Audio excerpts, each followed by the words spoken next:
ಈ ಕಥೆ ವೀರ್ವರ್ಗೆ ಸಂಬಂಧಪಟ್ಟಿದ್ದು. ಅವನ್ಗೆ ಅವನ್ ಚಿಕ್ಕಪ್ಪ ಬಿಟ್ರೆ ಈ ಪ್ರಪಂಚದಲ್ಲಿ ಬೇರೆ ಯಾರೂ ಇಲ್ಲ.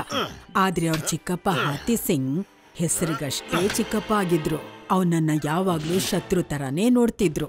ಅವ್ರ ಚಿಕ್ಕಪ್ಪನ್ಗೆ ಏನ್ ಬೇಕಿತ್ತು ಅಂದ್ರೆ ವೀರ್ವರ್ ಈ ಮನೆ ಬಿಟ್ಟು ಹೋಗ್ಬೇಕಾಗಿತ್ತು. ಅದಕ್ಕೋಸ್ಕರ ಅವನ್ಗೆ ಯಾವಾಗ್ಲೂ ತೊಂದರೆ ಕೊಡ್ತಾನೆ ಇದ್ರು. ಅವನೇನಾದ್ರೂ ಆಚೆ ಹೋದ್ರೆ ಅವನ ಆಸ್ತಿ ಎಲ್ಲ ಅವ್ರಿಗೆ ಸೇರುತ್ತೆ ಅಂತ. ಹಾತಿ ಚಿಕ್ಕಪ್ಪ, ನನ್ ಮನೆ ಬಾಗ್ಲು ತೆಗ್ದೇ ಇದೆ, ನಾನ್ ಬರೋವರೆಗೂ ಸ್ವಲ್ಪ ನೋಡ್ಕೋತೀರಾ? ಹೋಗು ಮಗನೇ ಹೋಗು. ನಿನಗೆಂಥ ಗತಿ ಮಾಡ್ತೀನಿ ಅಂದ್ರೆ ಈ ಮನೆ ಎಲ್ಲ ಬಿಟ್ಟು ಇಲ್ಲಿಂದ ಹೋಗ್ಬಿಡ್ಬೇಕು ಅಂತ ಪರಿಸ್ಥಿತಿಗೆ ತರ್ತೀನಿ.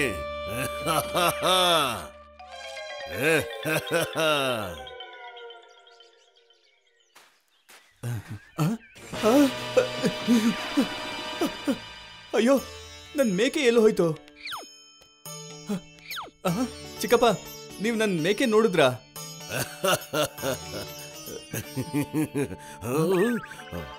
ಅದು ಓಡ್ ಹೋಗಿರ್ಬೇಕು ಅಷ್ಟೇ ಅನ್ಸುತ್ತೆ.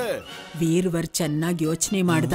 ಆಮೇಲೆ ಅವನ್ಗೆ ಗೊತ್ತಾಗೋಯ್ತು, ಈ ಕೆಲ್ಸ ಮಾಡಿದ್ದು ಬೇರೆ ಯಾರೂ ಅಲ್ಲ, ಅವನ್ ಚಿಕ್ಕಪ್ಪ ಹಾತಿ ಸಿಂಗೆ ಅಂತ.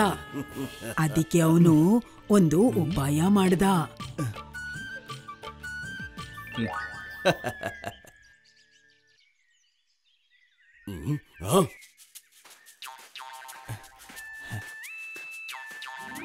ಮಗನೇ, ಈ ಚೀಲದಲ್ಲಿ ಏನಿದೆ? ಚಿಕ್ಕಪ್ಪ, ನಾನ್ ಕಳೆದೋಗಿದ್ದ ಮೇಕೆನ ತುಂಬಾ ಕಷ್ಟಪಟ್ಟು ಹುಡುಕ್ದೆ. ನನಗೆ ಹಣದ ಅವಶ್ಯಕತೆ ಇತ್ತು ಅಂತ ಅದನ್ನ ಸಂತೆನಲ್ಲಿ ಮಾರ್ಬಿಟ್ಟೆ. ಅದ್ರ ಬದ್ಲಿಗೆ ನನಗೆ 4 ಚೀಲದಷ್ಟು ಹಣ ಸಿಕ್ತು. ಕಾಡ್ಗೆ ಓಡಿಸಿದ ಮೇಕೆನು ಸಿಕ್ಬಿಡ್ತು, ಅದರ ಜೊತೆಗೆ 3 ಚೀಲದ ನಾಣ್ಯಗಳು ಬೇರೆ ಸಿಕ್ತಾ.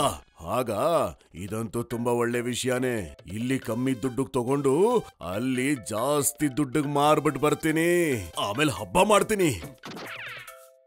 ಹಾತಿ ಸಿಂಗ್ ವೀರ್ವರ್ನ ಮಾತನ್ನ ನಂಬ್ಕೊಂಡು ಸಂತೆಯಿಂದ 30-40 ಕುರಿಗಳನ್ನ ಕೊಂಡ್ಕೊಂಡು ಹಳ್ಳಿಗೆ ಹೋದ.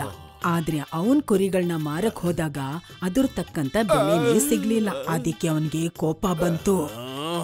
ಅವನ್ ನನ್ನನ್ನೇ ಮೂರ್ಖನನ್ನಾಗಿ ಮಾಡದ್ನ, ಅವನನ್ನಂತೂ ನಾನ್ ಬಿಡೋದಿಲ್ಲ.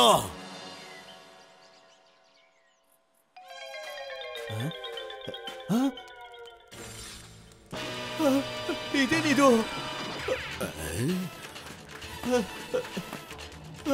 ನನ್ನ ಪ್ರೀತಿ ಅಳಿಯನ ಮನೆ. ಅಯ್ಯೋ, ಇದೆಲ್ಲ ಹೇಗಾಯ್ತು?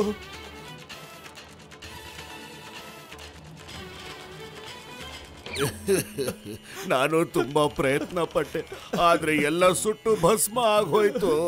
ಯಾಕೆ ಹೀಗಾಯ್ತೋ ಗೊತ್ತಿಲ್ಲ. ಮನೆ ಸುಟ್ಟು ಹೋಗಿರೋದನ್ನ ನೋಡಿ ವೀರ್ವರ್ಗೆ ತುಂಬಾ ಅಳು ಬಂತು. ಈ ಘಟನೆ ನಡೆದ್ಮೇಲೆ ಅವನು ಊರ್ ಬಿಟ್ಟು ಹೋಗ್ಬೇಕು ಅಂತ ನಿರ್ಧಾರ ಮಾಡಿ ಸುಟ್ಟಿರೋ ಮನೆ ಬೂದಿ ಎಲ್ಲ ತಗೊಂಡು ಹೊರಟೇ ಬಿಟ್ಟ.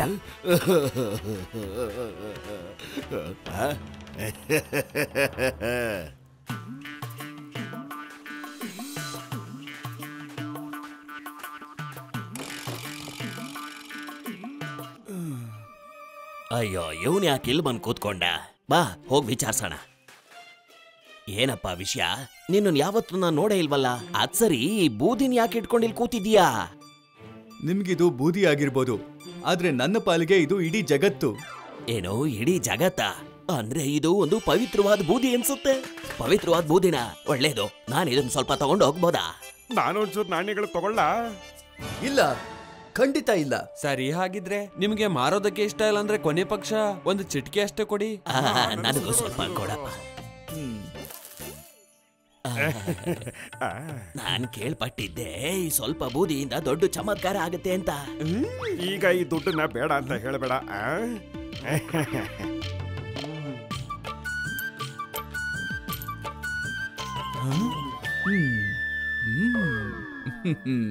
ಈಗ ವೀರ್ವರ್ನ ನಿಜವಾಗ್ಲೂ ಸ್ವಾಮೀಜಿ ಅಂದ್ಕೊಂಡು ಅವನ್ ಕೈಯಿಂದ ಚಿಟ್ಟಿಗೆ ಬೂದಿ ತಗೊಳ್ಳೋದಿಕ್ಕೆ ಜನಗಳೆಲ್ಲ ಸಾಲಾಗಿ ನಿಂತಿದ್ರು.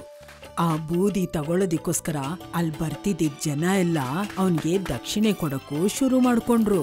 ಕೆಲವೇ ದಿನಗಳಲ್ಲಿ ಜನಗಳು ಕೊಡ್ತಾ ಇದ್ದ ನಾಣ್ಯಗಳನ್ನೆಲ್ಲ ವೀರ್ವರ್ ಸೇರ್ಸಿಟ್ಟಿದ್ದ. ಆಮೇಲೆ ಇದನ್ನೆಲ್ಲ ತಗೊಂಡು ಅವನು ತನ್ನ ಊರಿಗೆ ಹೊರಟೇ ಹೋದ. ಅವನ್ ಮಾತುಗಳನ್ನ ಕೇಳಿ ಅವನ್ ಚಿಕ್ಕಪ್ಪ ಹಾತಿ ಸಿಂಗ್ ಆಶ್ಚರ್ಯಪಟ್ಟ.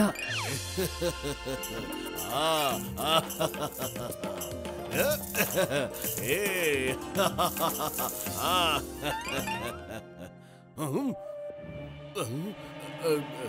ನಿನ್ನ ಇಷ್ಟು ಚಿಕ್ಕ ಮನೆ ಬೂದಿಯಿಂದ ಅಷ್ಟೊಂದು ದುಡ್ಡು ಸಿಗುತ್ತೆ ಅಂತಂದ್ರೆ ಒಂದ್ ವೇಳೆ ನನ್ನ ಮನೆ ಸುಟ್ಟು ಹೋಗಿ ಆ ಬೂದಿಯಿಂದ ದುಡ್ಡು ಮಾಡಿದ್ರೆ ನಾನು ಇಡೀ ಊರಲ್ಲಿ ದೊಡ್ಡ ಶ್ರೀಮಂತ ಆಗ್ಬಿಡ್ತೀನಿ.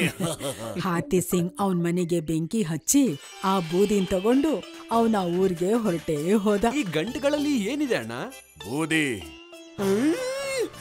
ಬೂದಿನ ಅಯ್ಯೋ, ಇನ್ನೊಬ್ಬ ಬಂದ ಬೂದಿ ಮಾರೋದಕ್ಕೆ. ನಾ ಸುಮ್ನೆ ಬಿಡಲ್ಲ.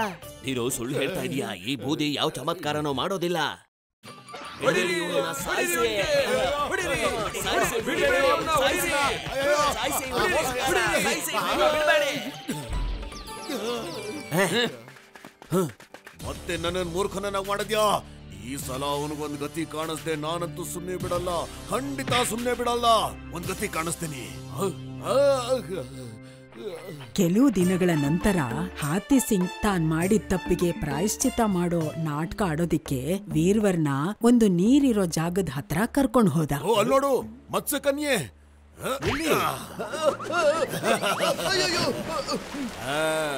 ಕಾಪಾಡಿ, ನನಗೆ ಈಜೋದಿಕ್ ಬರೋದಿಲ್ಲ.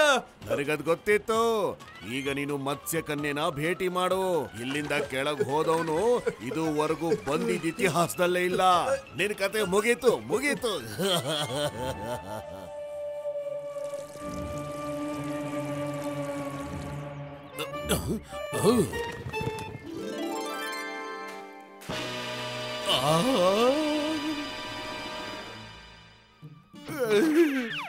ವೀರ್ವರ, ನೀನು ಮತ್ತೆ ಈ ಹುಡುಗಿ ಯಾರು? ರಾಜ್ಕುಮಾರಿ, ನೀನು ನಮ್ ಚಿಕ್ಕಪ್ಪನ ಹತ್ರ ಆಶೀರ್ವಾದ ತಗೋ. ನಮಸ್ಕಾರ ಚಿಕ್ಕಪ್ಪ.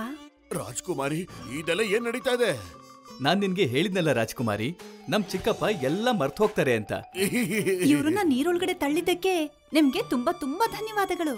ನಿಮಗ್ ಗೊತ್ತಿಲ್ಲ, ನೀವ್ ಇವ್ರನ್ನ ನೀರಲ್ಲಿ ಮುಳುಗೋದಕ್ಕೆ ಅಂತ ಬಿಟ್ಟಿದ್ದಕ್ಕೆ ನನ್ ಜೀವನನೇ ಬದಲಾಗೋಯ್ತು. ನಾನಾ? ಅಲ್ಲ ಅಲ್ಲ, ಅದ್ ಹೇಗೆ? ನೀರಿನೊಳಗಡೆ ಒಂದು ರಾಜ್ಯನೇ ಇದೆ. ಅಲ್ಲಿರುವಂತ ರಾಜ್ಕುಮಾರಿ ಅರಮನೆಗೆ ಹೋಗಿ ನಾನು ಬಿದ್ದೆ. ಇವರು ನನ್ನನ್ನ ಕಾಪಾಡಿದ್ ಮಾತ್ರ ಅಲ್ಲ, ನನ್ ಜೊತೆ ನಾಳೆ ಮದುವೆ ಕೂಡ ಮಾಡ್ಕೋತಾ ಇದ್ದಾರೆ. ಅರಮನೆಯಲ್ಲಂತೂ ದೊಡ್ಡ ನಿಧಿ ಇದೆ. ಅರಮನೆಯ ಎಲ್ಲಾ ದಿಕ್ಕುಗಳಲ್ಲೂ ಚಿನ್ನ ಬೆಳ್ಳಿ ಒಡವೆಗಳೆಲ್ಲ ಇದೆ. ಹೌದಾ?